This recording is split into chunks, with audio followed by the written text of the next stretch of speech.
지금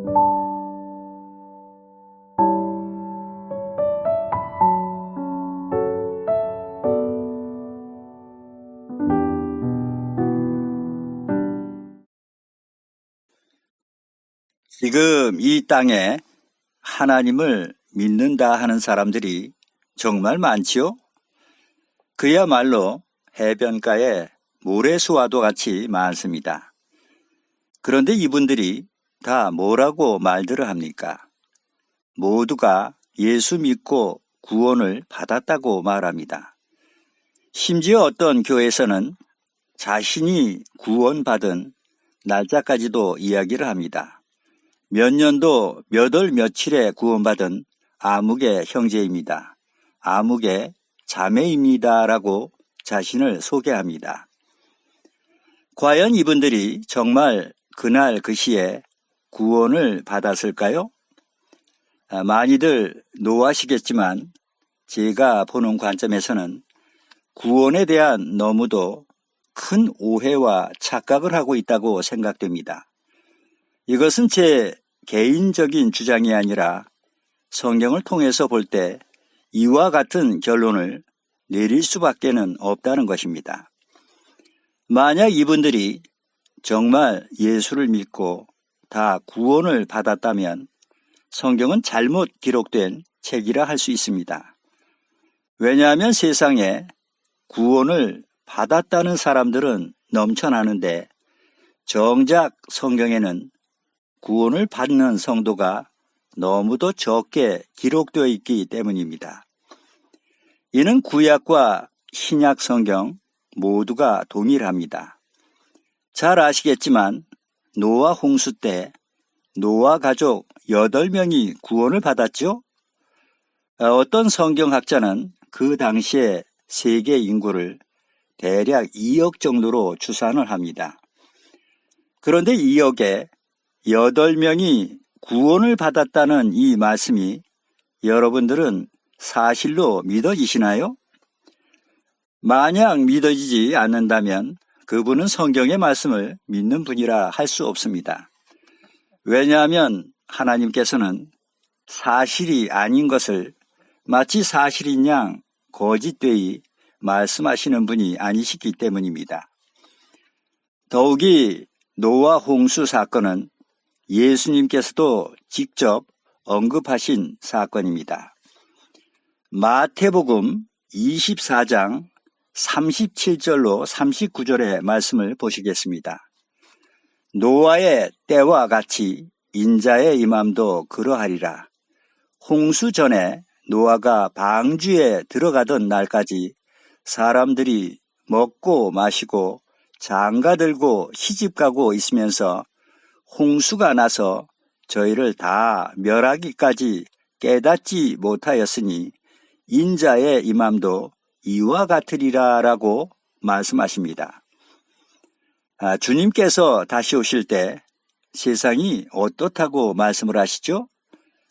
홍수가 나서 저희를 다 멸하기까지 깨닫지 못하였으니 인자의 임함도 이와 같다고 말씀하십니다. 예수님의 이 말씀은 믿지 않는 이방인들에게 하시는 말씀이 아닙니다.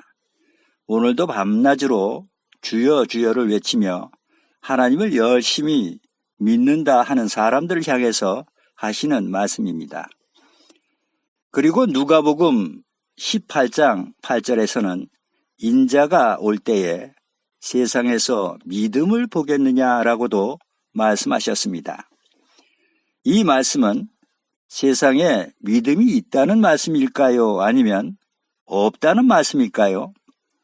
당연히 믿음이 없다는 말씀입니다. 그렇다면 믿는 자도 없고 깨닫는 자도 없는데 대체 누구를 구원하겠습니까? 예수님의 이 말씀과 모두가 예수 믿고 구원을 받았다는 사람들의 말과는 서로가 정면으로 대치됩니다. 그렇다면 과연 어느 쪽의 말이 맞겠습니까? 그래서 누가복음 12장 32절에 적은 무리여 무서워 말라. 너희 아버지께서 그 나라를 너희에게 주시기를 기뻐하시느니라 라고 말씀하신 것입니다.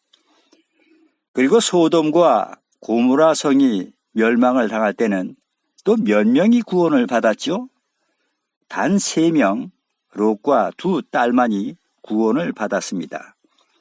이 사건 역시도 예수님께서 친히 말씀하신 사건입니다. 누가복음 17장 29절로 30절에 롯이 소돔에서 나가던 날에 하늘로서 불과 유황이 비오듯 하여 저희를 멸하였느니라. 인자가 나타나는 날에도 이러하리라 라고 말씀하십니다. 예수님께서는 인자가 올 때에 노아의 때와 같고 소돔과 고모라의 때와 같다고 말씀하시죠? 그렇다면 이 말씀이 구원을 받는 사람이 많다는 말씀일까요? 아니면 적다는 말씀일까요?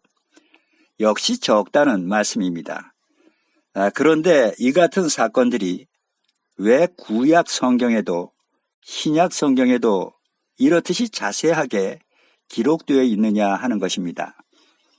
그 이유를 베드로후서 2장 6절에 소돔과 고모라 성을 멸망하기로 정하사 재게 되게 하사 후세에 경건치 아니한 자들에게 본을 삼으셨으며 라고 기록되어 있습니다.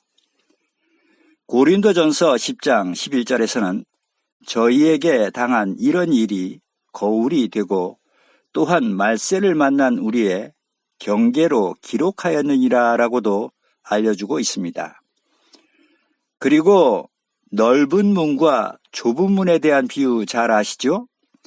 예수님께서는 마태복음 7장 13절로 14절에 멸망으로 들어가는 자는 많고 생명으로 들어가는 자는 적다고 말씀하셨습니다. 누가복음 13장 23절에서는 주여 구원을 얻는 자가 적으니까 라고 묻자 24절에 주신 말씀이 들어가기를 구하여도 못하는 자가 많으리라 라고도 말씀하십니다. 그렇다면 하나님을 열심히 믿고도 구원을 받지 못하는 그 이유가 뭘까요? 그 이유를 예레미야 6장 19절에 땅이여 들으라. 내가 이 백성에게 재앙을 내리리니 이것이 그들의 생각의 결과라. 그들이 내 말을 듣지 아니하며 내 법을 버렸음이니라 라고 기록되어 있습니다. 하나님께서 재앙을 내리시는 그 이유가 무엇이라고 말씀하시죠? 매우 명료합니다. 내 법을 버렸기 때문이라고 말씀하십니다. 그래서 예수님께서도 마가복음 7장 8절에 너희가 하나님의 계명을 버리고 사람의 유전을 지키느니라 라고 말씀하신 것입니다.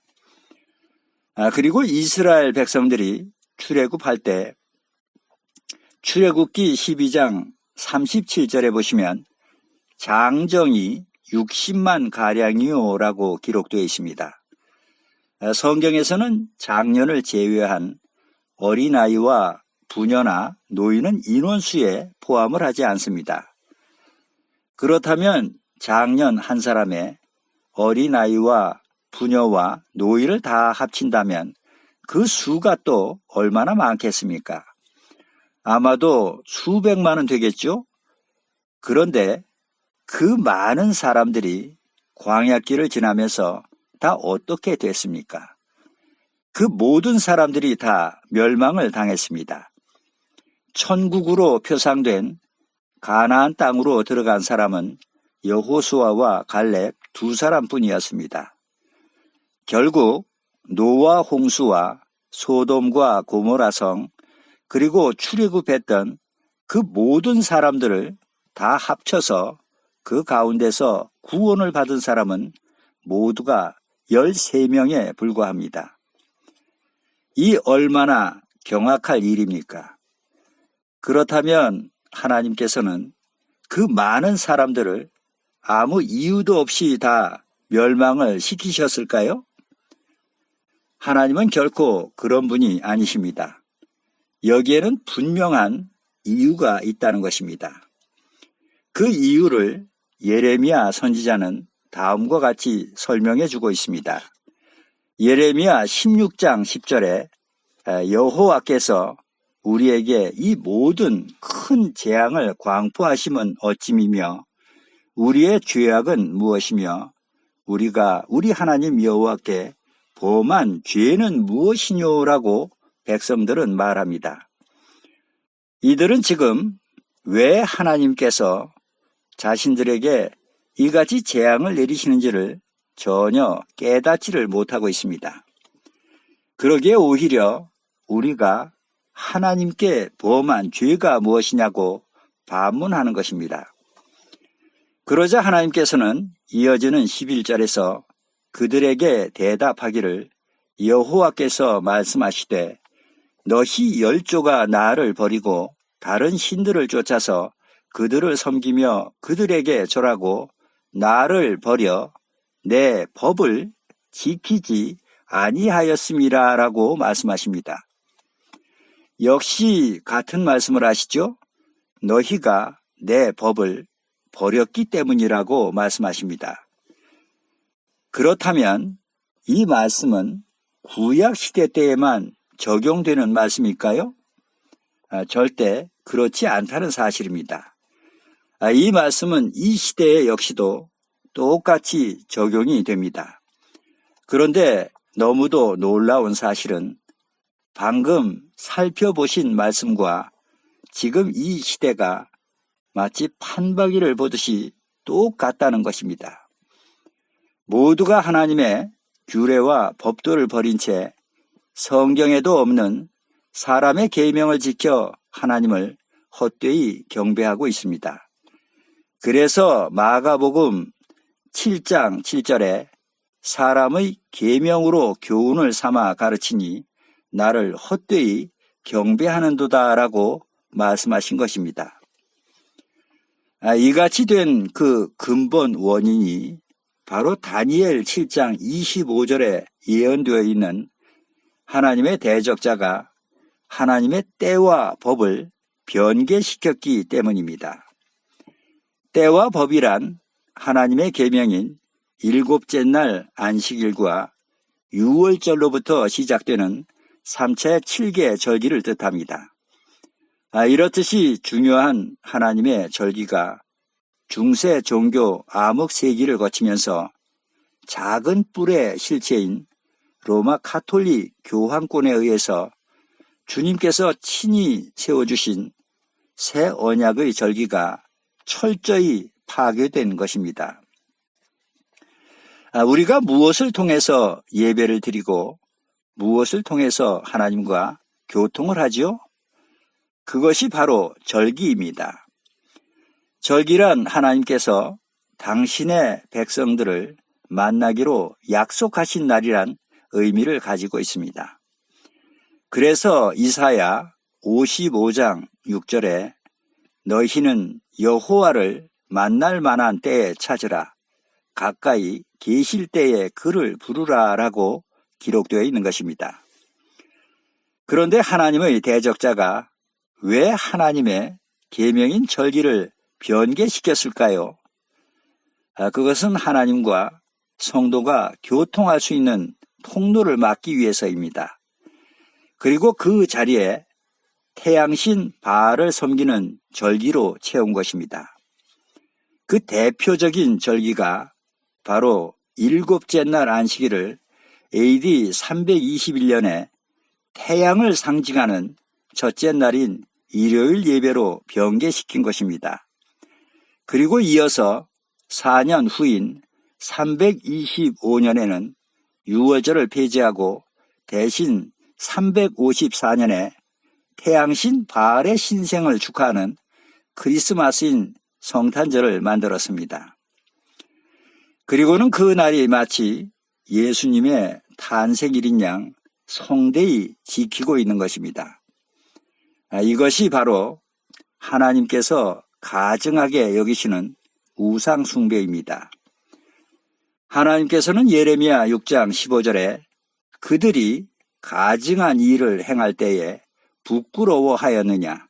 아니라 조금도 부끄러워 아니할 뿐 아니라 얼굴도 붉어지지 않았느니라. 그러므로 그들이 엎드러지는 자와 함께 엎드러질 것이라. 내가 그들을 벌하리니 그때에 그들이 거꾸러지리라. 여호와의 말이니라 라고 말씀하십니다. 우리가 이 병개된 사람의 계명을 지켜 예배를 드리게 될 때 그 영광을 하나님께서 받으시는 것이 아니라 그 절기를 만든 짐승과 사탄에게로 모든 영광이 돌아가게 된다는 것입니다.